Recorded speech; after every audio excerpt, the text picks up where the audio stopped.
Okay, so hello again, everyone. What I'd like to share with you today are a couple of specific ways to help you think about dealing with flooding and drought. The first is about the importance of growing healthy soil, and the second is a swale project that I completed that almost anyone can replicate for issues relating to erosion control, drought, or flooding. So this first picture is a Google Earth shot of the 6-acre small farm where I live. And this must have been taken a number of years ago because we currently have a lot more trees, and you can see the mowing lines in the pastures, and we no longer mow using heavy equipment. Instead, for the past 6 years, my 3 adjoining neighbors and I have been implementing a regenerative grazing plan. We now graze horses, sheep, goats, and cattle. Managing the grazing patterns of horses and other animals can be the most effective way for those of you who own or have access to land to grow quality soil and its ability to infiltrate water, thereby recharging groundwater, which is actually immediately pertinent to us well users, but also to sequester carbon, provide nutritious high-quality forage that lasts longer into the growing season, and to have land that is therefore more resilient during times of drought and flooding.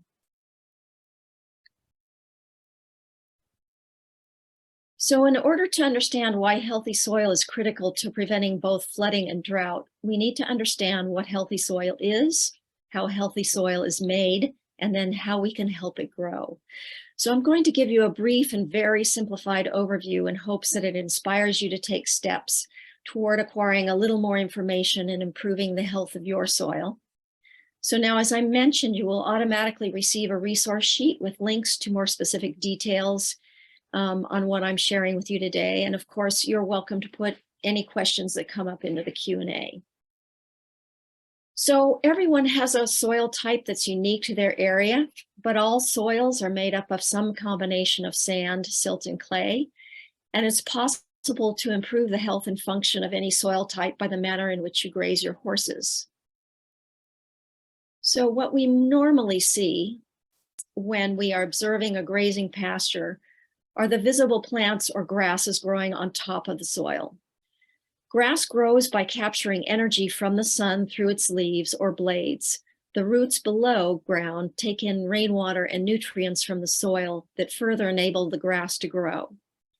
In this photo of Elaine's farm in Idaho, the grass is covering the ground well, providing shade and stabilizing the ground temperature. The grass is also essential to preventing moisture from evaporating out of the soil.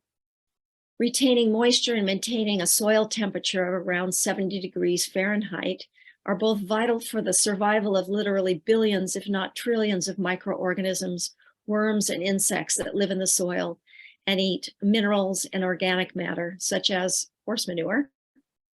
By eating these nutrients, these living organisms break them down so that they are then bioavailable to the plants growing above the ground.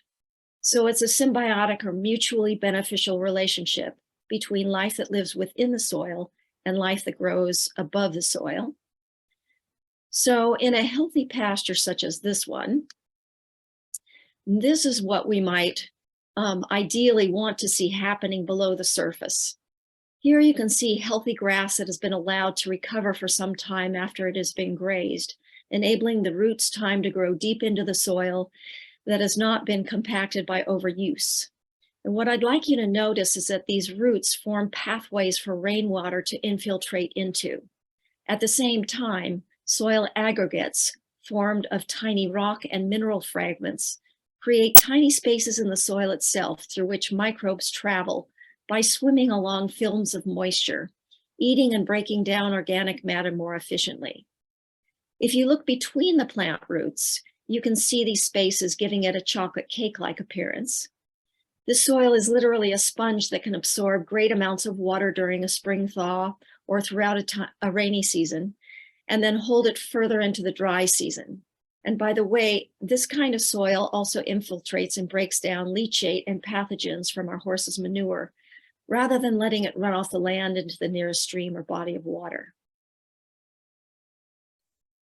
So now in this slide, we can see what would appear to be, or appear to a lot of us, as a typical field being used to allow horses out onto pasture. Although we may be well-meaning in providing them this free space, Their constant grazing and trampling of the same ground over and over is literally death to both the forage and the living organisms in the soil.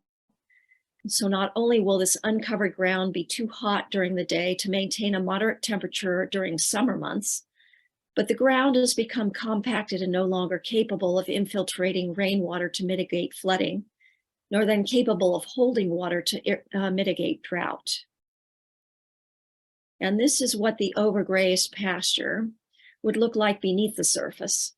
You can see that the compacted soil provides no space for living organisms, so the grass roots are short and unable to provide nutrient-dense forage for the animals to eat. It's also much harder on horses with sugar intolerance to constantly be regrazing the lower half of the plant, which contains most of the sugar. The top half is where the better fiber content is, such as in this next slide. So how do we build better soil into our pastures? Well, here again at Elaine's farm, you can see that she is containing her horses in one section using temporary fencing. When they have eaten that section, they are then moved off to another, giving the previous section time to rest and recover. In the wild, where there is no fencing, it's the predators such as wolves and lions that cause grazing herds to bunch up for safety, graze an area intensively, and then move off that area and not return for quite some time, allowing the microorganisms, insects, and bugs time to break down the manure from the animals and turn it into that bioavailable food for the plants for regrowth. And this is actually how grasses evolved with large herds of grazing animals over millennia. We could see it in the plains areas of the United States with the bison, or in Africa with the great herds of wild animals. And this is actually what builds healthy soil that is nutrient dense and has good structure for rainwater infiltration.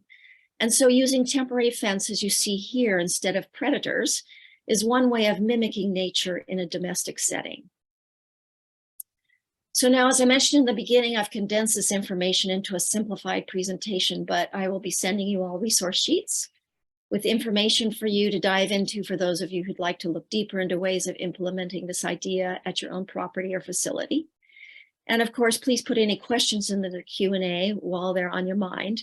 But for the sake of time, I'm going to just proceed with the second half of my presentation, but I promise I will circle back and get to your questions. So now I'm going to switch gears and talk a little bit about swales. Elaine mentioned some of these already in her presentation, so I'll just go into a little more detail. But swales are an effective low-tech, low or no-cost strategy for storing water to prevent flooding and drought. A swale is a simple ditch or trench dug on contour, which means that it's dug horizontally or level to the ground, rather than, say, running perpendicular up and down a slope. A swale can be anywhere from a few inches to a few feet deep, and its purpose is to capture rainwater, and in so doing, slow or pause the speed at which that water would otherwise run off the land. Instead, it will sink into the ground where it is naturally filtered, preventing erosion and flooding and thereby the silting of streams and waterways. It will also water surrounding vegetation longer into the dry season and recharge groundwater. And so now, for those of you who aren't especially familiar with the concept of swales, I'll show you a few more examples of some of the ways they can be used. The left-hand photo shows a swale being used as a plant bed to catch runoff from an impervious surface, in this case, a parking lot. Elaine had one of these similar in her presentation as well. The right-hand photo shows a rock path with a swale dug underneath to catch water that will supply moisture to the plant beds on either side. So you wouldn't even know there's a swale underneath when walking on it. And here's another example, a pathway that was dug out and then filled with wood chips in order to provide moisture to the plant beds on either side. Woody material is great to fill a swale because when it rains, the wood swells up with that moisture. And then as it dries, it shrinks as it releases water back into the soil, keeping it hydrated longer into the year and reducing the need for supplemental watering. And here's a swale that's being used as a rain garden. It's used to capture water. You can see it's in the low spot in that field there. And then here are a series of swales filled with wood chips that I dug alongside 3 hedgerows in a side pasture that we use for an orchard and native edibles. It might be a little hard to tell in this photo, but the land slopes downward from the left side of the picture to the right. And when it rains, the swales catch the water and sink it farther into the soil where the trees and shrubs can make use of it. This then also prevents more runoff downslope. And then this is me, shovel in hand in my best farm clothes and my helper cat. And I should mention here that I was not in the habit of digging ditches. So when I began this project, I did just a little bit at a time over several weeks to give myself a chance to get over being intimidated by the idea, going at my own pace and working in short segment as time allowed. But the beauty of digging a swale is that it's very low tech, but highly effective. It was something I could do by myself using simple concepts. It cost me $0, and I found all needed materials on site. The only primary tool I used was a shovel, but I occasionally used a level and then briefly a wire cutter and pipe tape shown in the photo on the right. I got away with beginning this project before the rains when the ground was quite hard because our soil is very sandy. And so I was able to slice it out in small dry chunks. But the type of soil that each of you have might determine what times of year you'd want to be doing something similar. And as I spoke to before, the swales I've installed are part of a broader holistic grazing management plan that I coordinate with 3 other neighbors who have adjoining small farms. At the same time, if you are living in a more urban or suburban area or have a horse facility without pasture, installing a swale can be highly effective on its own.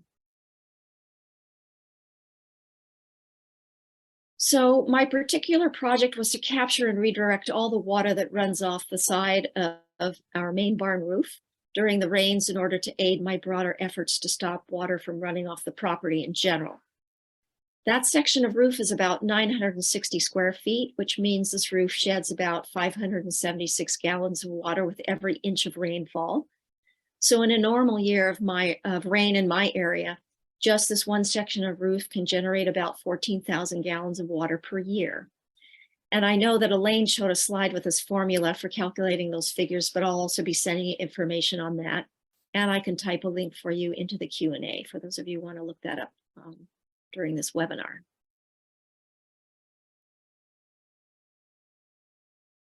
So my plan was to continue to direct the water flowing off the roof into the downspout that you see in the right-hand photo. But that meant redirecting where that downspout took the water, which was currently running through underground pipes out to the driveway where it had been directed for the past 42 years. You can see the dark corrugated pipe at the bottom of the left-hand photo where water from the roof would gush out during the rains. And I'm including the second photo on the right, taken later at a different time of the year, because I was hoping to better show the significant downslope of this property that runs directly to the road and how easily water could be carried off site.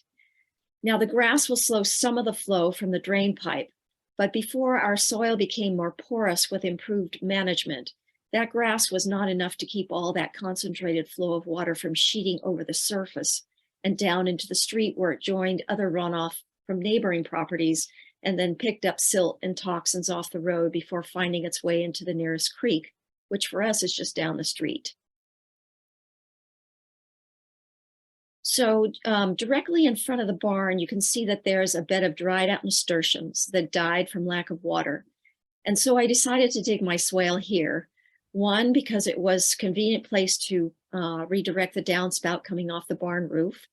And 2, because the water I captured there would water that nasturtium bed for me.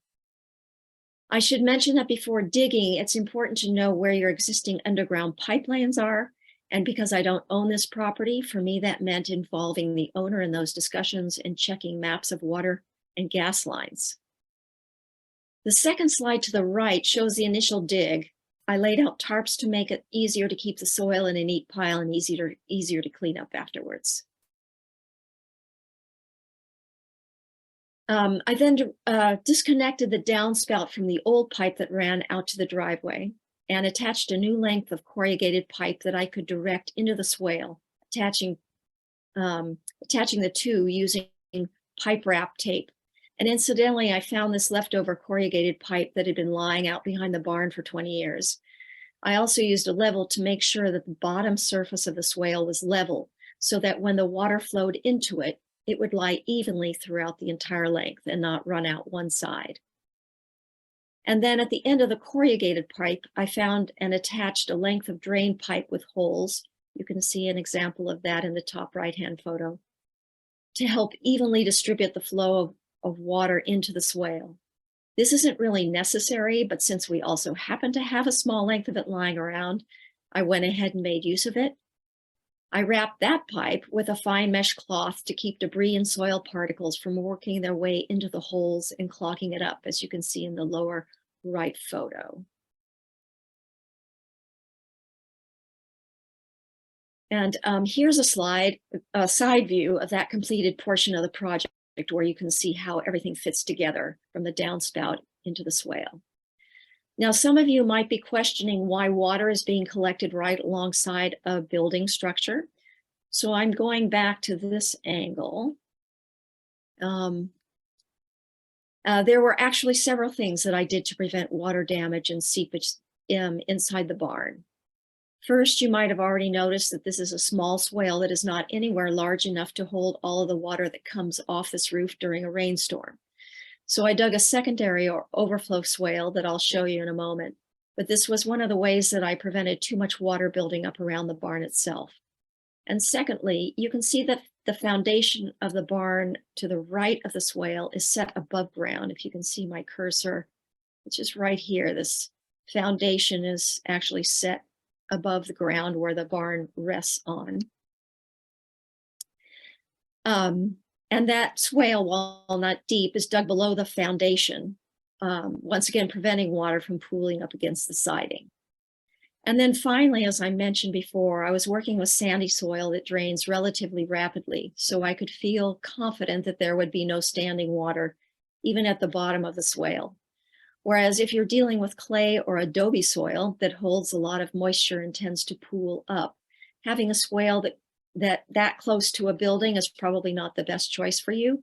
And in that case would mean redirecting the downslope farther away.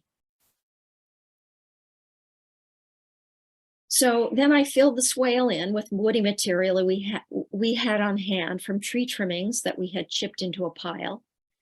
But if I hear the sound of a chipper when the county prunes back trees and shrubs in the neighborhood, I've been known to run down the street and talk to the work crew because many times they're happy to have a place to dump their loads. So if you happen to live in an area where this kind of thing takes place, it can be useful to get to know your local crews. But if you don't have wood chips on hand, you can use any type of woody plant trimmings to fill a swale. You can see that in the left-hand photo, I topped those wood chips off with finer clippings from my own hand prunings. And I should mention that it's important to really pack that material in by walking back and forth on top of it to ensure that the sides of the swale don't collapse or erode.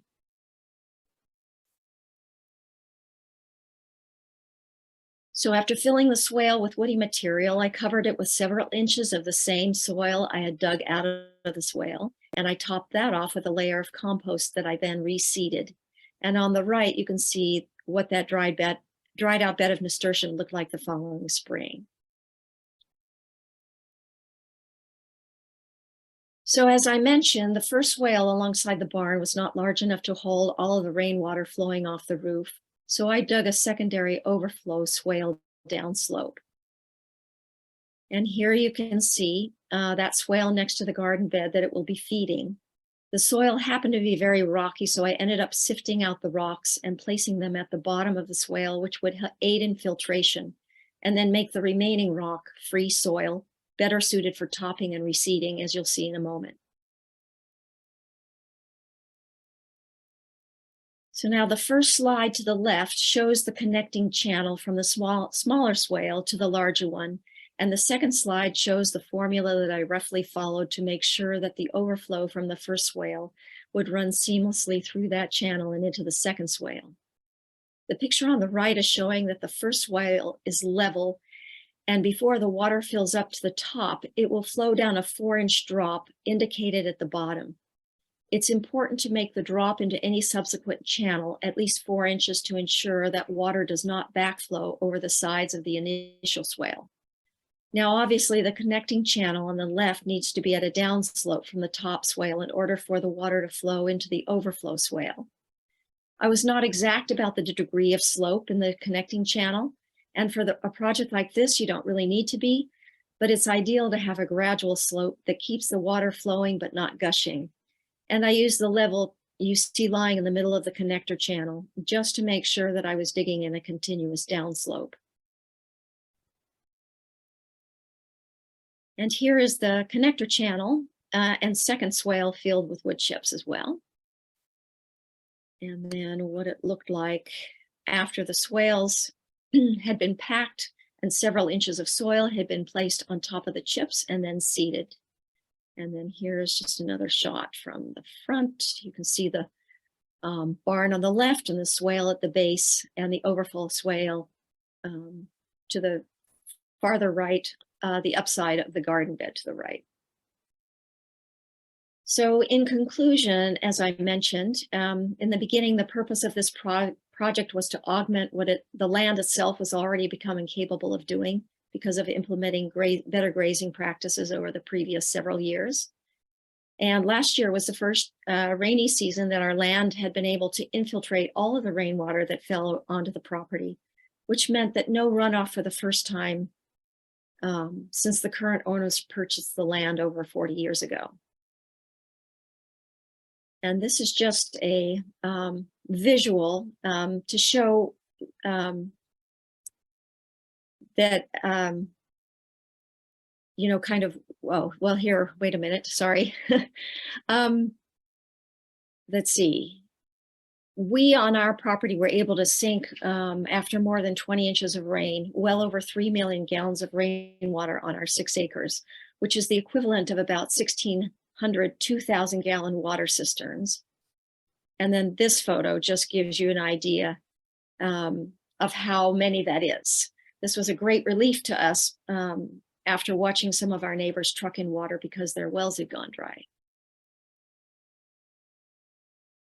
And then this photo just gives you an idea of how dry our property looks like in late summer, early fall. My town of Petaluma is a high-risk fire area, while parts of it are also a flood zone. So the point that I really wanted to stress is that even in populated deserts or dry places, more rainwater falls than we actually use.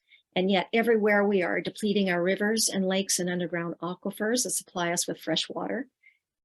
Or we are experiencing more flooding because we have managed our lands in such a way as to limit its capacity to infiltrate adequate rainwater. So I'm hoping that this leaves you all with some good food for thought. And with that, I'll conclude the share. And